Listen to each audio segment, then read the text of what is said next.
Hi hello welcome to Kiran TV news. మనకు ఒక breaking news అయితే అందుతుంది. నోటి దూల ఆంబోతు అంబటి రాంబాబు గారిని అరెస్ట్ చేయడానికి రంగం సిద్ధమైనట్టుగా తెలుస్తుంది. మనందరికీ తెలుసు ఆయన ఏం మాట్లాడారు ఏంటి అనేది. చంద్రబాబు నాయుడు గారు అంటే ఆయన ఇప్పుడు ఆంధ్రప్రదేశ్ సీఎంగా ఉన్నారు. ఎన్నో సంవత్సరాలు బట్టి ఆయన సీఎంగా చేసినటువంటి అనుభవం ఉన్నటువంటి వ్యక్తి, రాజకీయాల్లో అంత సీనియారిటీ ఉన్నటువంటి వ్యక్తి ప్రజెంట్ అయితే ఆంధ్రప్రదేశ్ రాజకీయాల్లో లేరనే చెప్పాలి. అలాంటి వ్యక్తిని పట్టుకుని అంటే ప్రత్యర్థి అయి ఉండొచ్చు, లేదంటే ఆయన అంటే ఇష్టం లేకపోయి ఉండొచ్చు, ఆయన వయసుకైనా ఆయనకు ఉండేటువంటి ఎక్స్పీరియన్స్కైనా గౌరవించాల్సినటువంటి పరిస్థితి అయితే ఉంది. ఎందుకంటే ఇది వైఎస్ఆర్సీపీ వాళ్ళకి చెప్పిన అర్థం కాదు. ఎందుకంటే వాళ్ళ భాష అలాంటిది. ఇప్పుడే కాదు, మొదటి నుంచి అంతే.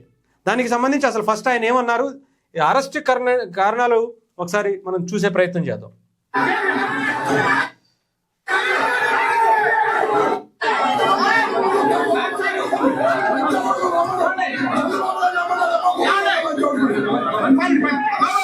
ఇది ఆయన నోటితో చాలా క్లారిటీగా మీరు చూడొచ్చు, వినిపించుకోవచ్చు. అంబటి రాంబాబు గారు నిన్న చేసినటువంటి ఒక రచ్చ ఏదైతే నెయ్యికి సంబంధించి కొంచెం ఏదో చేసిన దొమ్మరి పని, దరిద్రం పనిని కూడా ఏదో ఉద్యమంలాగా మేము తప్పే చేయలేదని విర్రవీగుతున్నటువంటి పరిస్థితి కనిపిస్తుంది.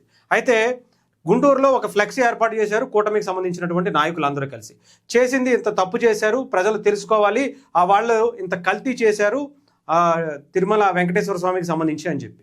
కాకపోతే ఆయన అక్కడికి వెళ్ళి ఆ ఫ్లెక్సీని నేను చించేస్తా, దీన్ని వెంటనే తీసేయాలి, ఇక్కడ తప్పు చేసింది టీడీపీఏ, పవన్ కళ్యాణ్ గారే, చంద్రబాబు నాయుడు గారే అనేటువంటి చెప్పే ప్రయత్నం చేశారు. అయితే అక్కడ మరి వాళ్ళ ఫ్లెక్సీని చింపేస్తాను ఊరుకుంటారేంటి, వాళ్ళు కూడా ఊరుకోరు కదా.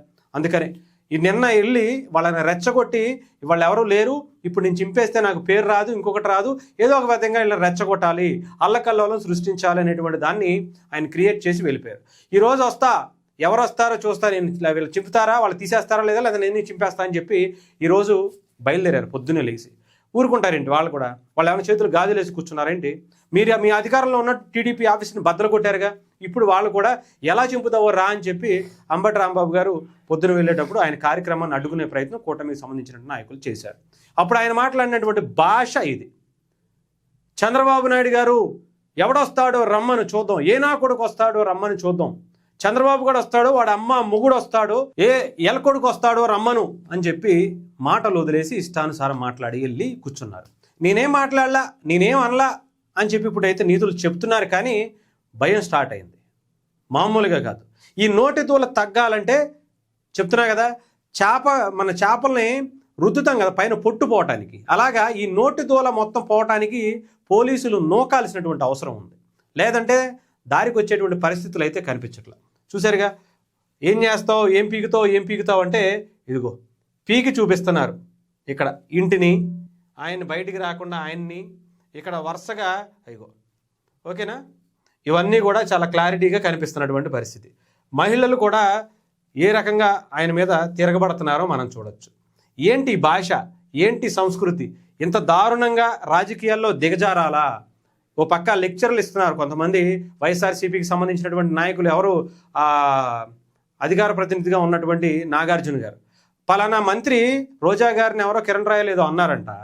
అంటే ఆవిడ మంత్రిగా చేసింది, 2 సార్లు ఎమ్మెల్యేగా చేసింది, ఆవిడని పట్టుకుని ఇలా అంటావా, నువ్వెంత నీదెంత అని మాట్లాడుతున్నారు. మరి ఇప్పుడేం మాట్లాడతారు?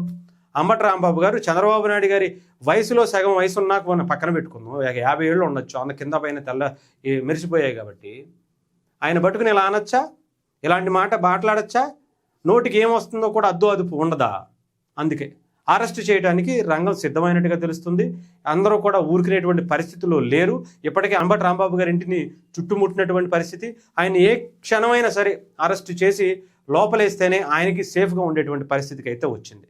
ఇంకా తట్టుకునే పరిస్థితి లేదు అని చెప్పి చాలామంది టీడీపీకి సంబంధించినటువంటి నాయకులు అందరూ కూడా బయటకు వచ్చి ఆయన్ని వెంటనే అరెస్ట్ చేసి శిక్ష వెయ్యాలి, ఇలాంటి సంస్కృతి ఇక్కడతో ఆగాలి అని చెప్పి చాలామంది కోరుతున్నట్టుగా తెలుస్తోంది.